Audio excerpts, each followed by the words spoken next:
Good morning from Boston. Good day to all of you. Welcome back to this educational initiative from Igenomix Foundation that has been endorsed by the International Federation of Fertility Societies, IFFS, in which we try to address the most urgent matter that we have at this moment in the world and how to learn from this in our reproductive medicine field. So this is the scientific program of COVID-19 in reproductive medicine. The previous webinars, they are already in this link that you can download. And from the next, you have already the speakers and the topics here, and they are already open for registration. Today, now we have about 700 people, and it's growing. And it's my pleasure to introduce today's presentation by Professor Luca Gianaroli, which needs no introduction, but I want to thank especially for his work, his time, and his willingness to really address the point from the Italian experience that, as you know, has been the epicenter of the pandemic in Europe, that has moved to Spain also, and now it's coming to USA. And I think that we are going to learn from his wisdom and to have very nice conclusions. Dr. Luca Gianaroli, it's my pleasure. As you know, is one of the most important pioneers in reproductive medicine, not only at the research level, but also at the organizational level. He has been always trying to promote science, but also societies. He has been the scientific, basically has been the former chairman of the Italian Society of Reproduction, and also the former chairman of ESHRE, and he is actually, and he has always been the scientific director of ESHRE. So without further ado, I just would like to give the floor to Dr. Luca Gianaroli. So please go ahead. Thank you very much. I hope that you can hear me. And first of all, I'd like to reinforce thanks to IFFS that has granted this initiative. Before I start, I think it's important for me to dedicate this presentation to those colleagues in Italy that have lost their life in assisting COVID patients. At today, unluckily, there are 122, but at least 12 of them are in intensive care and they are struggling with their life. I think it's important to remind the work that we are doing in this area and how our colleagues are suffering for this. Okay, so the first case we had was only a few weeks ago. It was the 21st of February that we had the first case in northern of Europe, of Italy. You see here the set of data from China. We are talking about the active cases and the active cases that happened in Italy, and they happened despite we had the limitation of red zones for almost 1/15 of the whole country. After a few days, we closed the schools. After a few days, we closed completely Lombardy and 14 other provinces. Then we have an entire lockdown 3 days after. Then we moved to the closure of non-necessary activities. And again, a few days after, we had the extension of the lockdown for 3 more weeks. And this anyway are the cases, the active cases of Italy. Now, if we move this curve at the same theoretical day 0, and we compare the Italian and the Chinese, you see a huge difference. Well, there is something that has to be clear enough. Chinese had the lockdown and they were very brave when they had 1,200 cases versus our 10,000 cases. So that could explain a part of our thing the huge difference between the two curves. And when we look, unluckily, to the all cases that have been considered as positive, you see again, once again, as China has performed and as Italy has performed again compared to the action that we have taken. And once again, if we move back and we consider the day zero, the same day with China started, again, you see the huge difference. In this case, they started all the action when they were 1,400 versus us that were nearly 18,000. So this could explain why there is such a huge difference, or this could be one of the reasons. What you are seeing here is the numbers of swabs that every day have been taken in Italy, and the small numbers, they means the percentage of those that are positive. What I like to stress is that it doesn't matter the number of swabs that you perform, still day by day you could have a variability of the positive one, and that has to do with, of course, the population that we are examining every day. Again, starting from the 26th of February, going down till today, actually to yesterday, the data I like to share with you are 37 people, and that is the only positive thing that recovered, 23%, versus 45% have been self-isolated, 17% have been hospitalized, 2% they are in the intensive care units, and unfortunately 13% of them are dead. And this is a point that I like to go back because 13% of dead people is a huge number. When we look at the daily confirmed new cases and we compare United States, that is this dot, with Spain, Belgium, French, and again Italy here, you see that day by day there is a change in these countries, while United States, unluckily, it goes by itself in terms of increasing dramatically the number of cases that are confirmed. When we compare United States with Italy, please take note of the different scale. We are talking about here 30K, we are talking about here 6,000 cases. You see that in a country like United States, when you compare with an already dramatic situation in Italy, the things are apparently doing even worse and in a more rapid way. What does this mean? That if we look at the new confirmed deaths, unluckily, once again, if you for one moment do not take into consideration United States and you go back to Italy, Spain, and United Kingdom, you see that the daily cases could easily reach, for days after day, thousands of dead people, and now apparently both our country and Spain seem to have a decrease of the day-by-day death people. What is more important is that when we look at the number of people that are likely dying versus the number of confirmed cases, and you put all the countries all around the world in this situation, and then you draw the lines in which you have 40% of people dead, 20% of people dead, 10%, and so on. If you for one moment concentrate in Europe, you see once again that Italy and Spain unluckily are at the top of the casuistic, where between 10 and 15% of people that have confirmed to be positive, they also pass away. This could be partially explained with the fact that Italy, and a little bit aside Spain, has a share of population that is very old, in the 70s and even older. But I don't think this is the only explanation. I will go back to this later.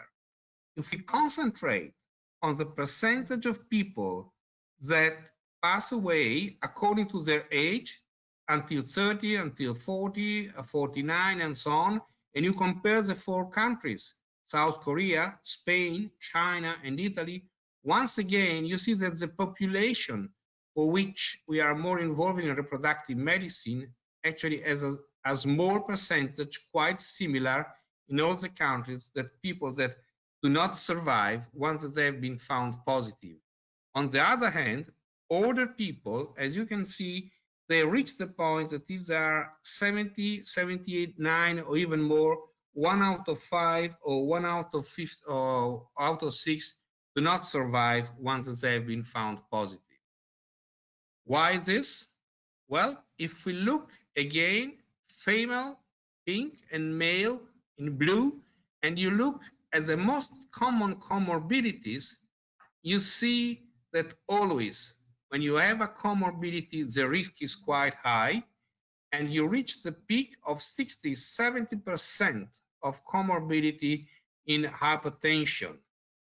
When you jump to this concept that is no comorbidity, 1, 2, or 3, you see the incidence of diseased people that doesn't really change much with the age, with the sex of the persons that we are examining. So unluckily, a very small amount of zero comorbidity have been seen up to now, and once they have zero comorbidity, the chance to survive is very high. When do you die? At least in Italy. This is from the National Health Institute, and that has something to do with how you manage the pandemic. From the onset of the symptoms to death, once that you are designed to die, it takes 10 days. It goes down to 5 if you are hospitalized, and it goes down to once that you are hospitalized, 5 days again when you are in with the symptoms. Unluckily, it does reduce the time to death if you are hospitalized and you are not in an intensive care unit. So you just have positive pressure and nothing else, and oxygen on chip up. While if you go to the intensive care, you prolong, if the end of the story is the death, what could be considered your agony. So why in a country like Italy, we have areas or regions in which the percentage of diseased people is so high compared to some others. So these are the regions, and we are here in Bologna, in Emilia-Romagna, and when you go down to yellow, green, you see that the risk of dying is decreasing dramatically, fortunately. It could have something to do with the way in which the regional health system is working. As you know, in Italy, each region has its own independent health system, only supervised by the national health system. So you see again here, the risk, once that you are positive, to die if this happens in Lombardia compared to Emilia-Romagna, to Piemonte, Veneto, and Lazio. So there are regions, and especially I like to concentrate in Veneto, where the risk to die is much lower. Again, you see here, all these data are from the 1st of March to the 6th of April.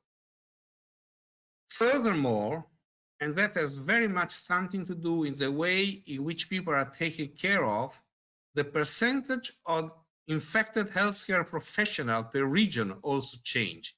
If you are in Lombardia, that means Milano and all the area, you have 1 healthcare person out of 5, out of 6 that is infected, compared to 1 out of 20 in Emilia-Romagna, or even lower in Piemonte. And that's, again, we will see how this could happen. First of all, it could happen with a swab by population. Again, you see the average in Italy, while here you see Veneto, where they do a lot of swabs, compared to Piemonte, to Lombardia, to Lazio, and to Emilia-Romagna. And these are the gross numbers. So there is a huge difference. You go for 0.83 tested to 3.13 of the entire population in the regions.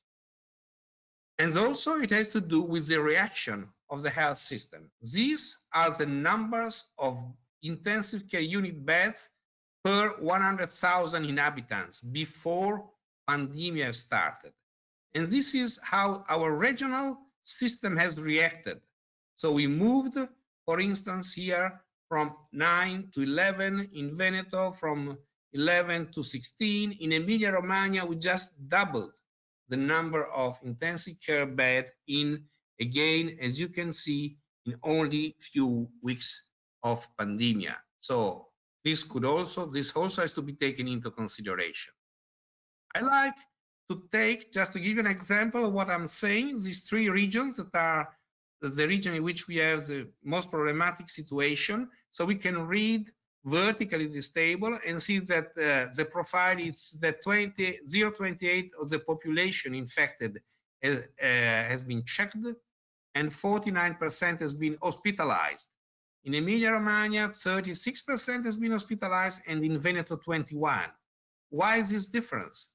Well, first of all, the swab in Lombardia has been taken on patients that were already in the hospital setting.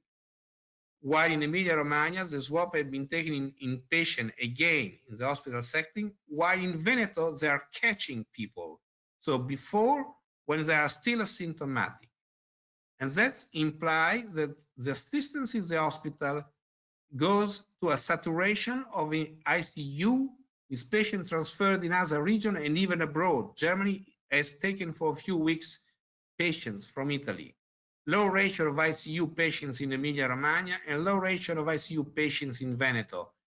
And that also has to do with the implementation of a new system that is assistance at home. So our nurses, our doctors, go directly at home to assist patients that are not in critical or severe condition. But this only happens in Emilia-Romagna and a little bit more in Veneto, while, again, Lombardia has not put in place this stuff. Could you also this due to the shortage of doctors? Well, I don't think so, because actually in Italy we have almost one doctor every 220 inhabitants. Could have this be due to the number of beds for 1,000 inhabitants? Again, Italy is in average, despite it has reduced the number of beds recently, once again, is almost in the average of the Western countries. What's the price that the personnel is paying and doctors and nurses are paying to this pandemia? And what do we do for them, or how can we help them if we are still from the side of the medical activity without being fully involved in the care of COVID-19 patients? This is a picture that has been on the web for a few weeks and is a passionate story of this nurse, but this is only to introduce a very unhappy data. These are the number of infected healthcare professionals that reached 16,000. So it's almost 14% of the entire people that have been checked. And this is the number of new cases every day. That implies clinicians, doctors, and nurses. Despite of this, when there was a need of 200 new doctors, we had almost 8,000 volunteers to go to the COVID wards. And when we were asked for 400 nurses, we had the opportunity to have more, almost 9,000 volunteers, again, to enter ICU or COVID treatment. We also had to reinvent medicine, looking at it something like war medicine. This is a very simple snorkeling mask, 10, 15 euros, that have been completely changed, and it has been designed to be an equipment for ventilation. This mask could also be used for colleagues, but unluckily they couldn't talk with the patients. So our university in Bologna has modified the instrument and put all the data for free with a way in which doctors can communicate with patients via this system. Not only that, this colleague of ours is the head of ICU at Bologna University, was able, because of shortage of ventilator, to generate a system for which from the same ventilator he can have 2 patients at the same time. This, of course, is a very, very dramatic system when you have to use the same machine for 2 patients, also because at a certain point of their lives, they have to synchronize their breaths. Again, that has been done at our university. But there is something worse, is the economical issue.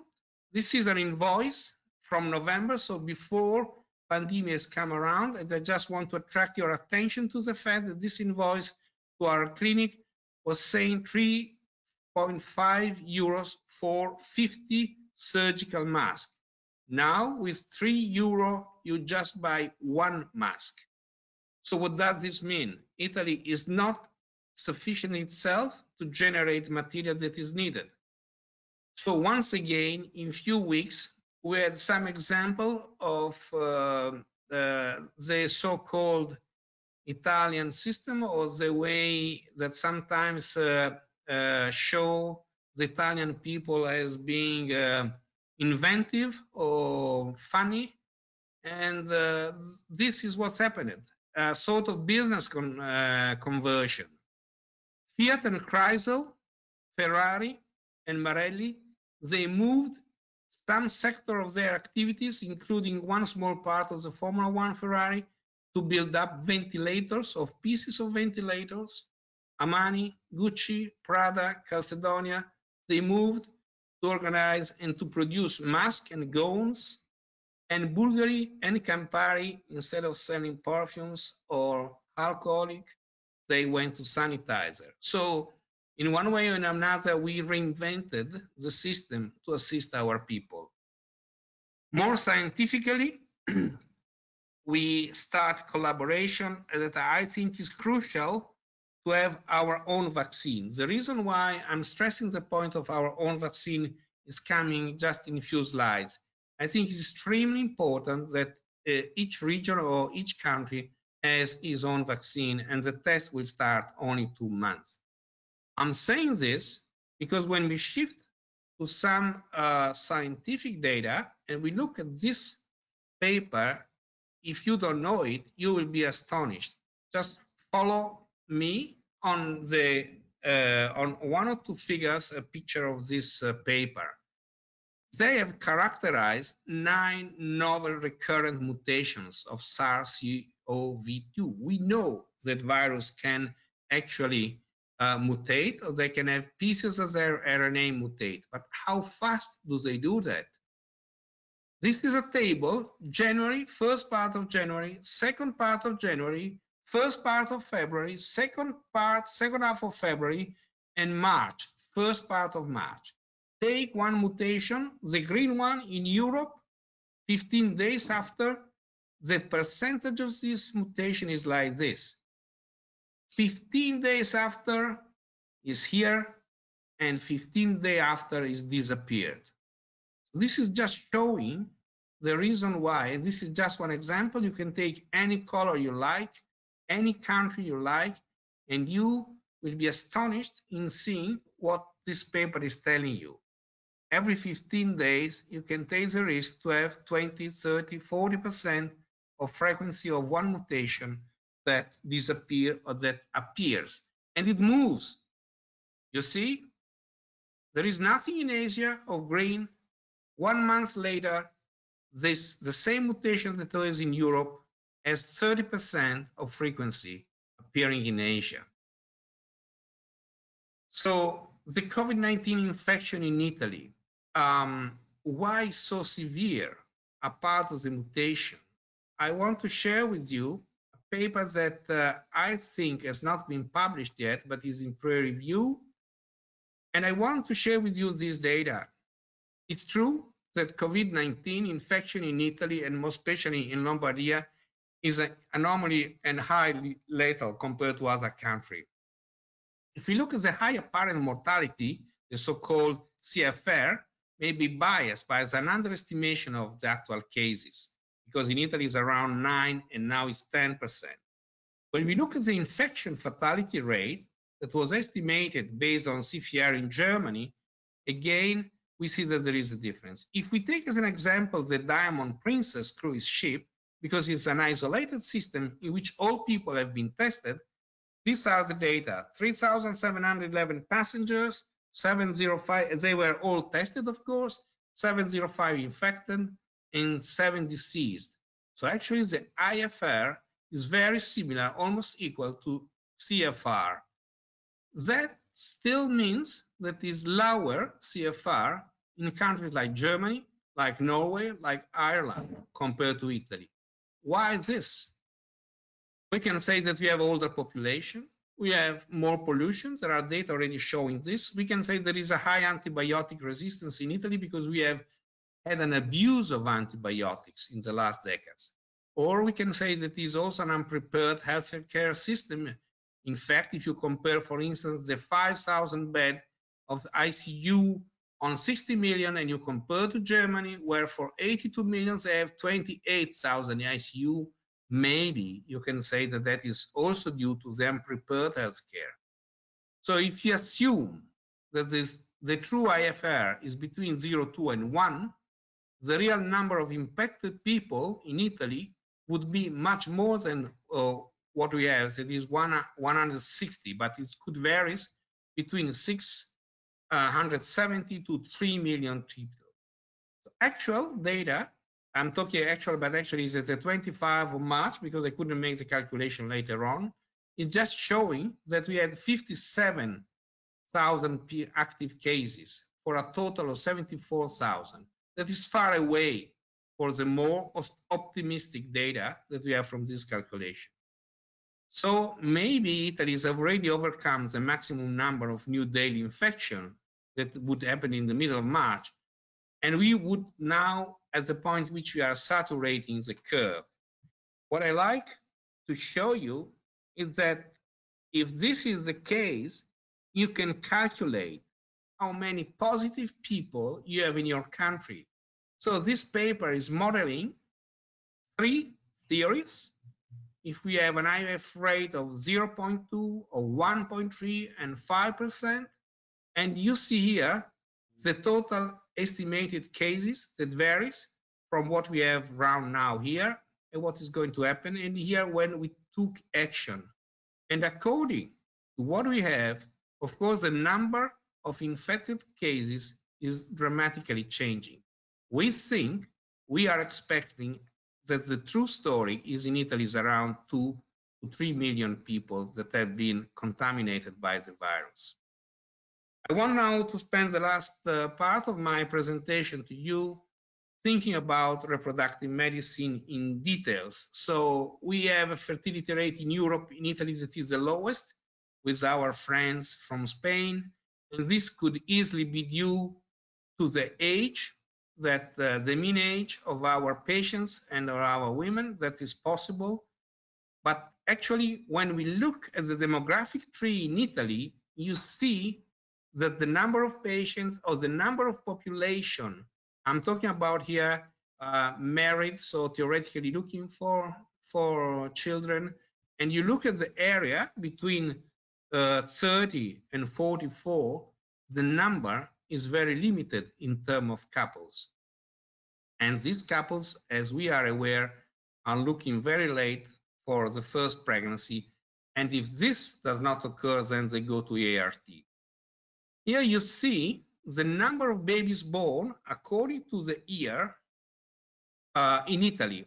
We decreased for a little bit more than 500,000 to down to 450. The incidence of ART baby, as you can see here, is varying dramatically, is almost double in 7 years, but also because the number of babies conceived naturally is decreasing. So what I want to say is that our total population in terms of babies born per year and individuals that are dying, this delta is increasing dramatically. If we assume in 2020 that we will have the same figure that 2018, and I'm not sure about this, if we decrease for 1,500 babies generated every month with ART when our clinics are closed, only for 4 or 5 months. And we increased dramatically the number of people that dies because of pandemia. This delta will increase again in a significant way compared to 2018. When we look at the age distribution of deceased patients, it's quite clear that the number of deceased patients in fertile age is very small. But when we look, despite of those very small numbers, to the infected patients, is 1 out of 5 of the entire population of infected patients belong to this potentially fertile area. At the moment, very few data for ART. There is no evidence that SARS-CoV-2 is present in semen of males recovering patients. So what these people have done, they've checked in the seminal fluid 34 adults, and they have done search for SARS-CoV-2 by RT-PCR of single ejaculated semen sample, and this has happened for an average of 31 days after this diagnosis of COVID-19 is done. So the long-term effect of SARS-CoV-2 on male reproductive function remain unknown, but at least none of the semen samples that have been studied, none of them have been resulted positive or having RNA from the virus, from 8 days, 9 days, down to 75 days.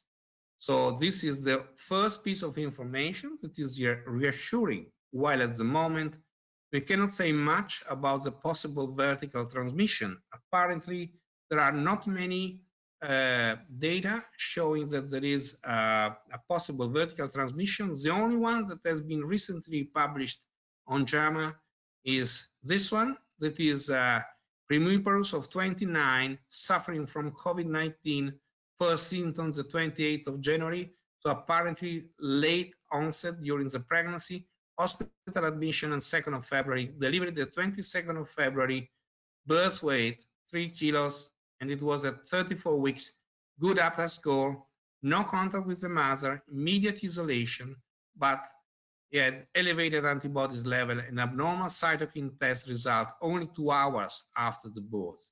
So although infection at delivery cannot be ruled out, IgM antibodies usually do not appear earlier than 3-7 days. So we could suspect at least vertical transmission.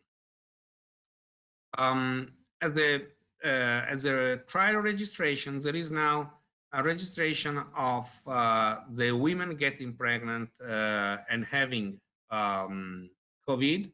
And the reason why this trial has started is because even if we have no cases apparently of vertical transmission, apart from what I just mentioned you, patients that are pregnant that suffering of COVID, so they are symptomatic, they have a much higher rate of preterm birth, higher rate of C-section, higher rate of maternal admission to ICU, and higher rate of maternal death. So that's the reason why this study has been started.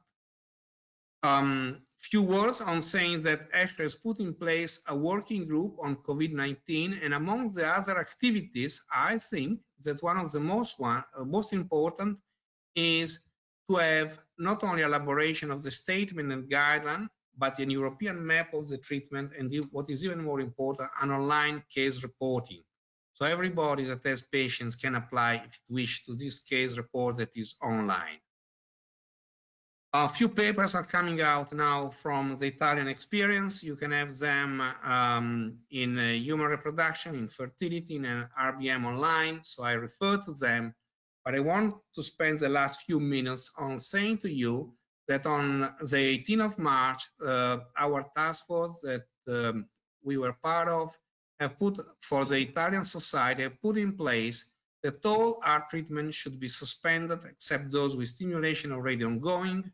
And the reason for this were mainly two: to avoid potential complication which would contribute to additional stress to the healthcare system, and to reduce the risk of infection for patient and professional. These recommendations are based the 6th of April on the fact that at the present at least 1 week ago. There is no evidence of vertical virus transmission. There was no competent authority or scientific society that was recommending this postponing spontaneous conception. We had restrictive measures adopted that slowing down the infection and routine activities that will gradually be restored in hospital and private healthcare once the pandemic will go. So for us, it was necessary to prepare our clinic for phase 2. So what we did was a series of protocols regarding sanitization, and I not go to the details, to personnel and organization, from specific training to specific SOP to working shift to emergency agreement between units. So even competing units now can mix up their personnel.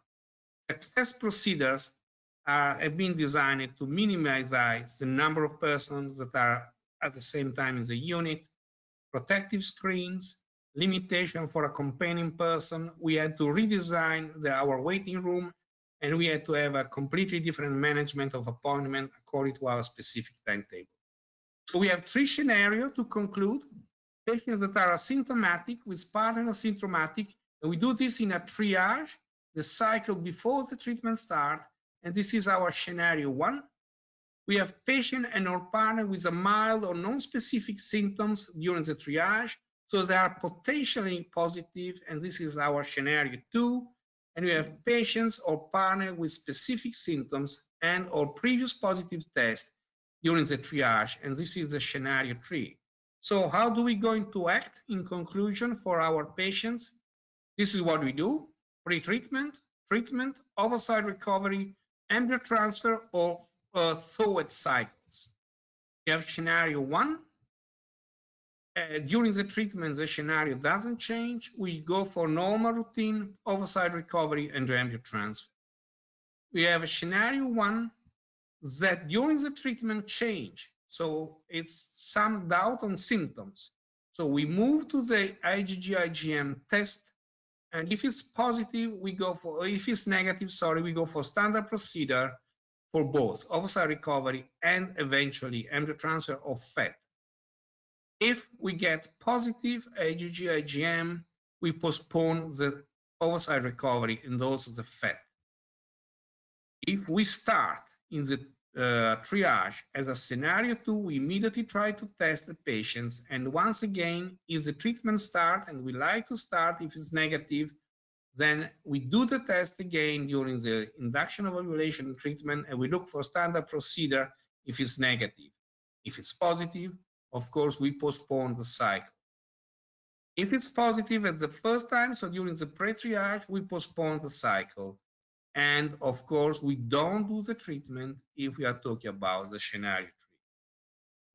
So this is all I wanted to say, a part of telling you, finishing with a nice story. The daughter of the patient number 1 that was admitted in Codogno 3 weeks ago was born by a mother that was also positive for COVID, and she is now apparently negative. I'd like to thank all of you to share this time with me, this experience with me, and I leave up to the coordinator of the seminar. If there is anything else that I can do for you. Well, thank you, Luca. It was a pleasure to hear your presentation. And you have 900 colleagues listen to you. And now we have some questions that I would like to ask you. And the first is from the medical and personal perspective. Now, retrospectively, what do you think that can be done better in the Italian experience just to improve the results concerning what you have in terms of mortality rates? Trusting information that were coming from China. We didn't trust them. We thought it was something that would never happen to us. And that was, I think, the big mistake. The second one is not having place, at least in our country, a pandemia organization, if you think that countries like Switzerland are still having their atomic areas to save people, and they have no pandemic strategy, I think that it's time that we really realize that our national health care should have the pandemic project and the pandemic rules in place for any occasion. After these things happened to us, the same problem happened to France, to Spain, and so on. So none of us took care of the dramatic experience of what happened before us. I think this is the biggest mistake. Thank you. One more question is, how do you foresee the day after the isolation? How do you think it will be addressed? I mean, if you were taking decisions, how will you address the recovery of the society, of the Italian society at this moment? In 2 steps. The phase 2 is a phase in which we have to live exactly with the virus. Maybe it could be for weeks, but most probably will be for months and months, at least until vaccination is not available for everybody. To live with the virus, it means that this concept has to enter your head. And the front page of Time with this young anesthesiologist from Ravenna saying that we need to have virus every day, every second of our life in our brain, I think that will mitigate the risk of having second or third infections. And the one more question on this, in this type of theme is, how do you think that this pandemic will impact and change the Italian society?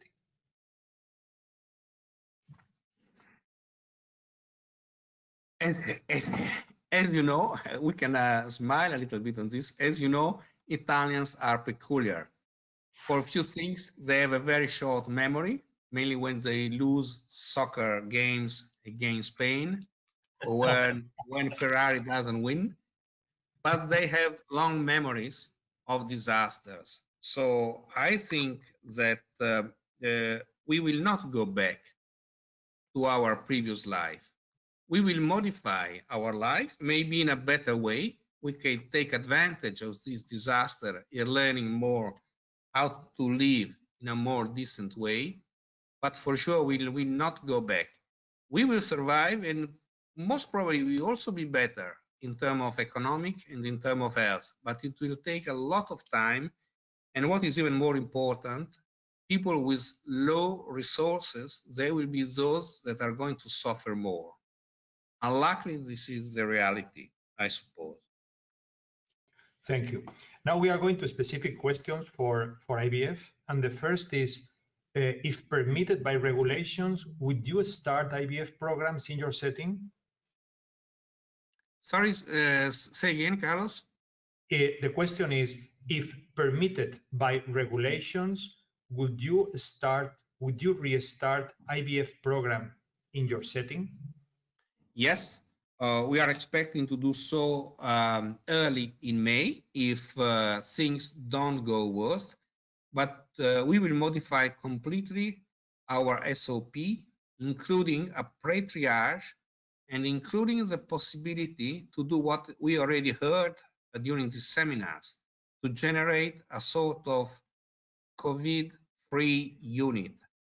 It will not possible 100%, but it's possible to reach 90, 95, 98% of chance. So everybody entering an IVF unit should feel secure that anything could happen, including not having the baby, but not be contaminated by the virus. Thank you. What is your forecast regarding the negative consequences on assisted reproduction this year? In other words, fear to have a baby in this time? What do you think? People are scared, and also they need to be reassured regarding the risk that they are taking. And that's the reason why pieces of research are extremely important. we will foresee a decreased number of treatment, mainly in the private sectors, because either people are afraid, either people are losing their jobs, so their economical situation is getting worse and worse. In the public hospitals, the things are not going to be better, because a part of the economical situation that will not affect the patients, since it will be offered for free.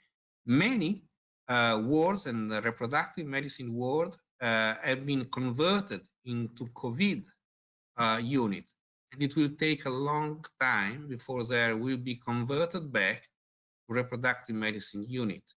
Plus, all the routine surgery that has been scheduled in advance for reproduction, myomas, and any other thing, they have been delayed.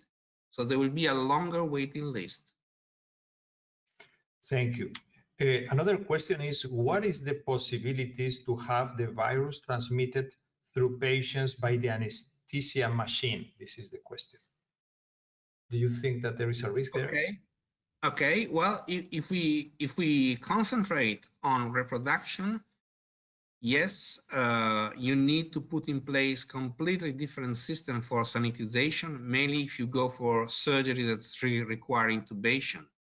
If you go for oversight recovery, you should design anesthesia systems that will decrease as much as possible the aerosol, mainly for the people working in the operation theater. So you should shift to drugs that require as minimum as possible ventilation. Maybe a local anesthesia could be also implemented. And if it's possible, the aspiration of the air. So the change of air should be moved from 610 per hour to 20 per hour. Thank you. We have several questions concerning your concept of COVID-free clinic. In terms of, first, did you do PCR on the patients or just only IgM and IgG? No, in Italy we are not allowed to do PCR. We are allowed because the swab and PCR are limited at the moment to symptomatic patients, as you have seen, or only in few regions to a symptomatic patient, but with a history of having been in contact with positive patients. If we are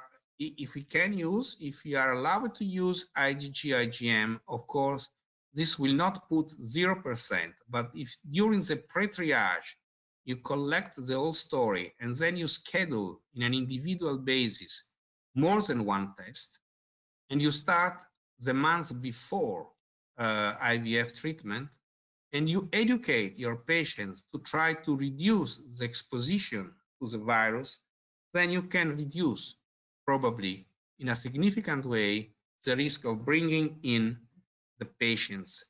But the real problem, for what we understand and what we are working on, is the ethical conduct of our collaborators. They have to realize that once that they get out from the clinic, they must keep an ethical conduct that will minimize the risk to be infected, because otherwise we will get the virus inside the clinic because of our collaborators and not because of our patients. Thank you, Luca. One more question is, why we cannot do the procedure if IgG is positive? No, I didn't say that. I was saying IgG and IgM, so I made it simply. I simplified the system. We have also to remember anyway that IgG alone can give us some false positive/negative, because IgG can also react with other coronavirus that is not our virus. The trick to me would be in September, October, get all the population, or at least all our infertile patients plus co-workers vaccinated for flu. So we will remove the risk and then do the test. So we will remove the risk that we will have positive IgG because of flu vaccination. At least we will know it before checking for the coronavirus, the SARS-2, I mean. Perfect. So just the last two questions, because we are just having you in a lot of of pressure here.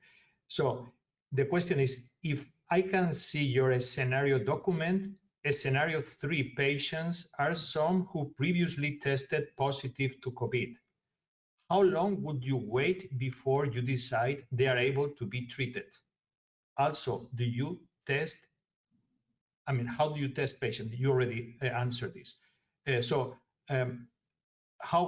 For how long will you wait before you decide that they are able to be treated? I would follow the protocol that any positive and also symptomatic patient would have. So they need to have at least 2 swabs negative, and they need to be asymptomatic. Once the COVID department gives the go-ahead for any sort of surgery or for any sort of treatment, then is the time. It could take months. And once that they have been checked as negative, they should enter anyway the triage, because you never know if they can be infected again, as it has been shown in some pieces of paper that I showed to you. Thank you. And the last question is, according to your opinion, does this pandemic will change the work protocols in IVF forever? For sure, will change until we don't get used to it.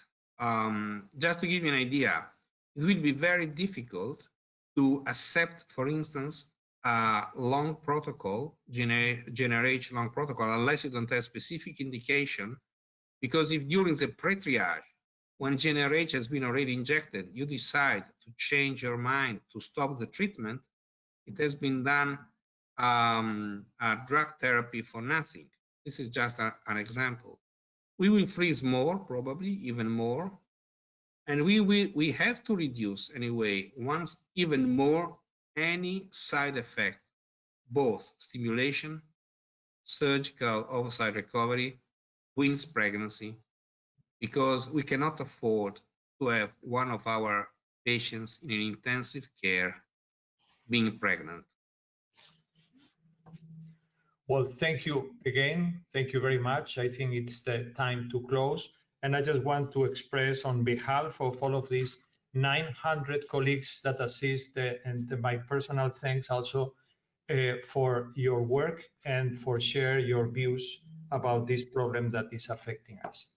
So Luca, thank you very much. Thank you. I hope you shared some information that could be useful for your daily practice, or at least that would make you thinking a little bit more about this problem. Thank you very much. And thank you for the opportunity.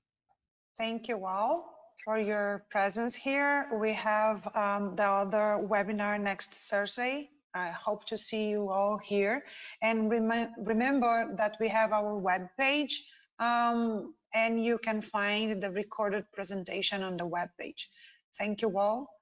Bye-bye, Dr. Luca. See you soon. Be safe. Thank you very much.